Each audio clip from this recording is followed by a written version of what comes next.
Hey there, welcome to another deep dive. We are today exploring some fascinating territory, cult myths, and how we grapple with beliefs that challenge what we think we know. Yes. We've got two very different examples to help us unpack all of this. We'll be looking at the objectivist movement, the philosophy developed by Ayn Rand, Right, often associated with rationality and fierce individualism, alongside the age-old debate between creationism and evolution. that's right. And you might be surprised to find some unexpected overlaps between those seemingly disparate topics. Yeah. To kick things off, we'll be delving into an excerpt from Michael Shermer's book, Why People Believe Weird Things, which touches upon Ayn Rand and the intriguing Yes. a somewhat controversial question of whether her movement displayed cult-like tendencies. It is certainly a thought-provoking question, especially considering the strong emphasis objectivism places on logic and individual thinking. But as Shermer points out, As and as how? we'll see in the source material, even movements built on those principles can exhibit some of the hallmarks we associate with cults. Okay, so before we jump into those hallmarks, let's do a quick recap for those who might not be familiar with Ayn Rand or her philosophy. Sure. Can you give us a rundown of the basics? Of course, Ayn Rand developed objectivism as a philosophy that champions reason, self-interest, and laissez-faire capitalism as the most moral system. It rejects altruism and emphasizes the individual's pursuit of their own happiness as the highest ethical goal. Okay. Now, you might be wondering where the cult aspect comes in with such an emphasis on individual thinking. Right. That's what makes this so interesting. Yeah. But before we delve into those cult-like characteristics, let's bring in the perspective of Nathaniel Branden, who was once a close associate of Rand and deeply involved in the objectivist movement. His account sheds light on the early dynamics within the group, which can be pretty revealing. What stands out to you from his description of that time period? What's particularly striking is Brandon's observation of the immense reverence bordering on adulation that Rand received from her followers. He recounts how she was treated as an infallible authority, not just in philosophy, but on a vast range of topics, from art and music to personal relationships and even fashion. Wow, fashion too. Yeah. That's pretty surprising, given that objectivism seems to center around rational thought and personal achievement. It almost feels like there's a disconnect there, doesn't it? It does, and that's where we start to see some of those cult-like characteristics emerge. Remember Shermer's list of those telltale signs. Yeah. One is the unquestioning veneration of the leader, accepting their pronouncements on practically any subject as absolute truth. Right, and I'm guessing that ties into the whole confirmation bias thing. Exactly. Confirmation bias is that tendency we all have to seek out information that confirms our existing beliefs and to discount or ignore anything that contradicts them. Right. Now, in a group where the leader is placed on such a pedestal, confirmation bias can run rampant. Followers might rationalize or overlook problematic behaviors or inconsistencies because their faith in the leader and their ideology is so strong. So in the context of objectivism, could you give an example of how confirmation bias might have manifested in the followers' behavior? Well, consider the example of Rand's extramarital affair with Brandon, which was apparently condoned by both their spouses at the time. Wow. This arrangement seems to contradict the objectivist emphasis on reason and individual rights, yet it was seemingly rationalized within the group. It seems followers either overlooked this inconsistency or found ways to justify it in order to maintain their allegiance to Rand and her philosophy. That's a really interesting point. It seems like that event, the affair, and how it was handled could have been a real test of those followers' belief systems, pushing them to reconcile contradictory actions with their core principles. Absolutely. And it highlights how even those who see themselves as staunchly rational can fall prey to the psychological mechanisms that drive cult dynamics, the need to belong, the desire for certainty, and the influence of a charismatic leader can all contribute to a suspension of critical thinking, even in groups that pride themselves on their intellectual rigor. But even with these cult-like elements, Shermer makes it clear that he doesn't believe this invalidates all of Rand's ideas right. That's right. He argues that we can separate the philosophy from the personal conduct of its creator and its followers. We can appreciate the thought-provoking aspects of objectivism, its emphasis on individual potential and rational thinking, while still acknowledging the potential pitfalls of its application in real-world settings. So it's a call for that healthy balance between respecting the ideas And also critically evaluating the way those ideas are put into practice, Yeah. the potential consequences, and the ways individuals within the movement might be influenced. Yeah. I think that's an important takeaway for anyone, whether you're exploring a philosophy, a political movement, or any belief system. I completely agree. It's about cultivating that critical lens, Okay. that ability to engage with ideas while maintaining a degree of detachment, Yeah. allowing yourself to question, analyze, and form your own conclusions. And that leads us perfectly into our next topic, the enduring power of myths and the creationism versus evolution debate. So we've seen how even a philosophy built on reason like objectivism can exhibit some surprising cult-like tendencies. Yeah. Now let's shift gears a bit and delve into the world of myths, Yeah. specifically creation myths. Okay. It might seem like a completely different topic, but you'd be amazed at the parallels we can draw. It's fascinating to consider that creation myths are a universal phenomenon. Right? Practically every culture across the globe has its own unique stories about the origins of the universe and humanity. That's right. From the biblical creation story to ancient Greek mythology with its titans and Olympians to Native American tales of the Earth's creation, there's such a rich tapestry of these narratives woven throughout human history. And what's even more intriguing is that while the specifics differ, there are often common threads running through these stories. Right. For example, the idea of a primordial chaos that has ordered the separation of heaven and earth, the emergence of humans from some primal source, these are all recurring motifs. It makes you wonder why these stories, often with fantastical elements, have resonated so deeply with people across cultures and throughout time. I mean, they're not historical accounts in the literal sense, so what's their appeal? That's where the insights of mythologist Joseph Campbell come in. He argued that myths serve a profound psychological and spiritual function. They're not meant to be scientific explanations, but rather symbolic narratives that help us grapple with the big questions of existence, questions about life, death, purpose, and our place in the cosmos. Okay, so if we're not supposed to take them literally, how are we supposed to interpret these myths? I mean, they can be pretty wild, right? Well, let's consider one example that Shermer mentions, the story of Noah's Ark and the Great Flood. Now, if we try to interpret this as a literal historical event, we run into all sorts of problems. The logistics alone are mind-boggling. Yeah, imagine trying to fit two of every animal on a single boat. Exactly, but if we shift our perspective and look at the story symbolically, we can uncover deeper meanings. The flood can be seen as a metaphor for the destructive forces of nature, the cleansing of corruption, or even the psychological experience of being overwhelmed by emotions. The ark then represents survival hope and the possibility of renewal. So by exploring those symbolic meanings, we can connect with the underlying human experiences that the myth is trying to address, those universal anxieties about chaos and destruction, the need for security, and the promise of new beginnings. Those are themes that resonate with people across cultures and time periods. Precisely, and this brings us to a point that Shermer emphasizes: trying to force myths into the mold of scientific fact misses the point entirely. Myths and science operate on different levels of understanding. Science seeks to explain the physical world through observation, experimentation, and verifiable evidence.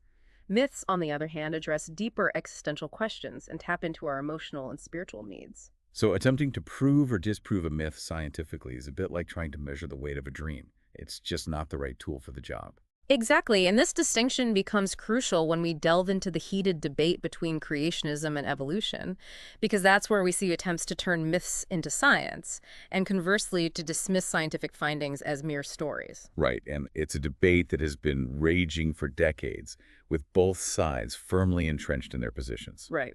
Let's unpack some of the core arguments that creationists put forth. What are some of their key points? Well, one of their central claims is that creation science is a valid scientific alternative to evolution. They argue that the biblical account of creation, specifically the six-day creation, as described in the book of Genesis, is a scientifically sound explanation for the origin of life and the universe. And I know they often point to what they perceive as flaws in evolutionary theory as evidence for their position. For instance, they'll highlight the so-called missing links in the fossil record, or argue that complex biological structures like the human eye couldn't have evolved gradually through natural selection. Yes, those are common arguments.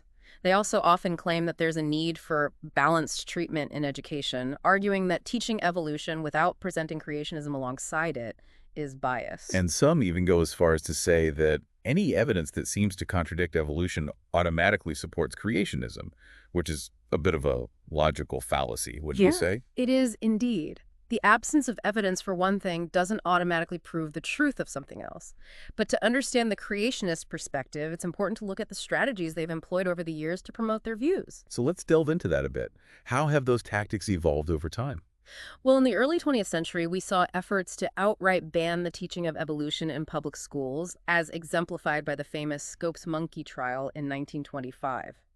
When those bans were overturned, the strategy shifted towards demanding equal time for creationism in science classrooms, arguing for balanced treatment. And that led to some interesting legal battles, right? Right. I'm thinking of cases like Epperson v. Arkansas in 1968 and McLean v. Arkansas in 1981, where courts struck down attempts to mandate the teaching of creationism alongside evolution. Exactly. Those cases were pivotal in establishing that creationism, as it was then presented, did not meet the criteria of science and therefore couldn't be taught as such in public schools. But the creationist movement didn't just disappear after those setbacks.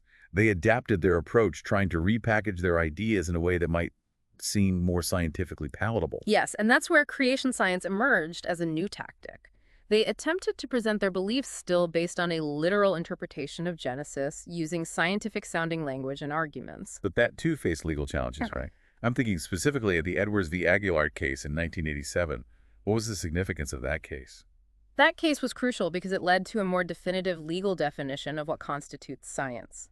A group of scientists submitted an amicus curiae brief, essentially a document providing expert opinion to the court, which played a significant role in the ruling. And what did that brief highlight? It emphasized that science relies on naturalistic explanations for natural phenomena. It's a process of systematically collecting and interpreting data through observation and experimentation. Crucially, scientific theories must be testable and falsifiable, meaning there must be a way to potentially disprove them through evidence. So in essence, the brief was arguing that creation science, based on a fixed religious text, didn't fit the criteria of scientific inquiry because it wasn't open to testing or potential falsification. Precisely, and the Supreme Court ultimately ruled that teaching creation science alongside evolution violated the separation of church and state because it was promoting a particular religious viewpoint in public schools. So that case was a real turning point in the legal battle between creationism and evolution. Okay. It drew a clearer line in the sand, affirming that while creationism is certainly a belief system, it doesn't meet the standards of scientific methodology. Absolutely. And it's important to note that the scientific community has consistently rejected creation science as lacking empirical support and not adhering to the principles of scientific inquiry. But as we've seen, even in the face of legal setbacks and scientific consensus, the creationist movement continues to find ways to adapt and reassert its influence, often shifting the focus from the classroom to other arenas like public discourse and political lobbying. Yes, and that speaks to the enduring power of belief systems, particularly those tied to deeply held religious convictions. It demonstrates that challenging firmly established beliefs, even with overwhelming evidence, is a complex and multifaceted undertaking. And this leads us to another area where challenging deeply entrenched beliefs becomes ethically fraught, the realm of Holocaust denial. We've talked about how challenging beliefs can get tricky with something like creationism, but now we're moving into even more sensitive territory, Holocaust denial. This is where things get ethically complex. It really does raise the question, how do we respond to claims that are not only factually inaccurate, but morally reprehensible? Right. It's a tightrope walk. We need to address misinformation without giving dangerous ideologies a platform. Shermer found himself in that exact situation when he debated Holocaust deniers on The Phil Donahue Show. He was initially hesitant, knowing it could legitimize their views, but ultimately chose to participate. What are your thoughts on that decision? It's a dilemma many historians and scholars grapple with. On one hand, you have the potential harm of amplifying these dangerous views, but on the other, silence can be interpreted as agreement or an inability to refute the claims. It's a tough call. And the show itself, from what Shermer described, sounds like it was chaotic. The host Donahue seemed unprepared for the deniers' tactics, and the whole atmosphere was charged. Shermer tried to focus on debunking their methods, but the conversation kept getting derailed.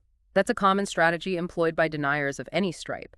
They often use emotionally charged language and try to shift the focus to minute details or question the validity of sources. These tactics are designed to create doubt and confusion even when overwhelming evidence exists. And in this case, there was a particularly disturbing incident involving a Holocaust survivor, Judith Berg. She bravely shared her experiences, but the deniers twisted her words, attempting to use her testimony as evidence for their claims. It's a stark example of how personal narratives can be manipulated to fit a predetermined agenda. That incident really highlights the ethical tightrope that anyone addressing Holocaust denial has to walk. It's crucial to be sensitive to survivor experiences and to avoid contributing to their trauma in any way. But at the same time, we can't allow those experiences to be misrepresented or exploited to promote harmful agendas. So it seems like finding that balance, being sensitive while also firmly refuting these dangerous claims is key. But how do we do that effectively? How do we ensure we're not inadvertently giving deniers more credibility in the process of debunking them?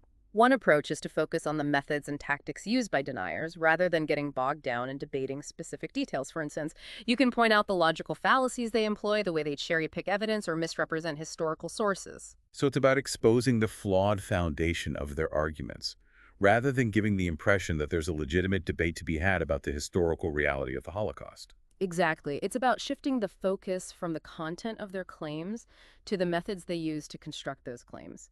It's also essential to consistently reiterate the overwhelming historical evidence that confirms the reality of the Holocaust. And this evidence comes from a variety of sources: eyewitness testimonies, documentary evidence, photographic evidence, and even the admissions of perpetrators themselves. Right, and I think it's important to remember that this isn't just an academic exercise.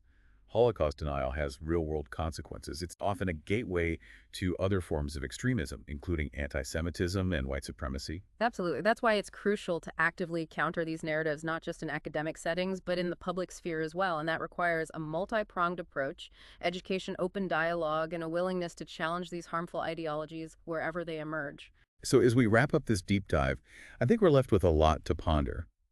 We've seen how challenging beliefs, whether they're about a charismatic leader, the origins of the universe, or a horrific historical event, can be a complex and nuanced undertaking. We've seen how easy it is for confirmation bias to take hold, how myths can serve profound psychological functions, and how those who challenge established knowledge often employ tactics designed to sow doubt and confusion. It's been a journey through some pretty thought-provoking territory, exploring the blurry lines between strong belief systems and cult dynamics, the enduring power of myths, and the ethical dilemmas we face when confronting misinformation and harmful ideologies. And if there's one key takeaway from all this, it's the importance of critical thinking. Hmm. Question your assumptions, examine the evidence, be aware of the tactics used to manipulate beliefs, and be willing to engage in thoughtful, respectful dialogue, even when the topics are challenging or uncomfortable. It's about recognizing that challenging beliefs isn't about winning an argument, but rather about fostering a deeper understanding both of the world around us and of the complex ways in which our own minds work. And with that, we come to the end of our deep dive. Thanks for joining us on this exploration.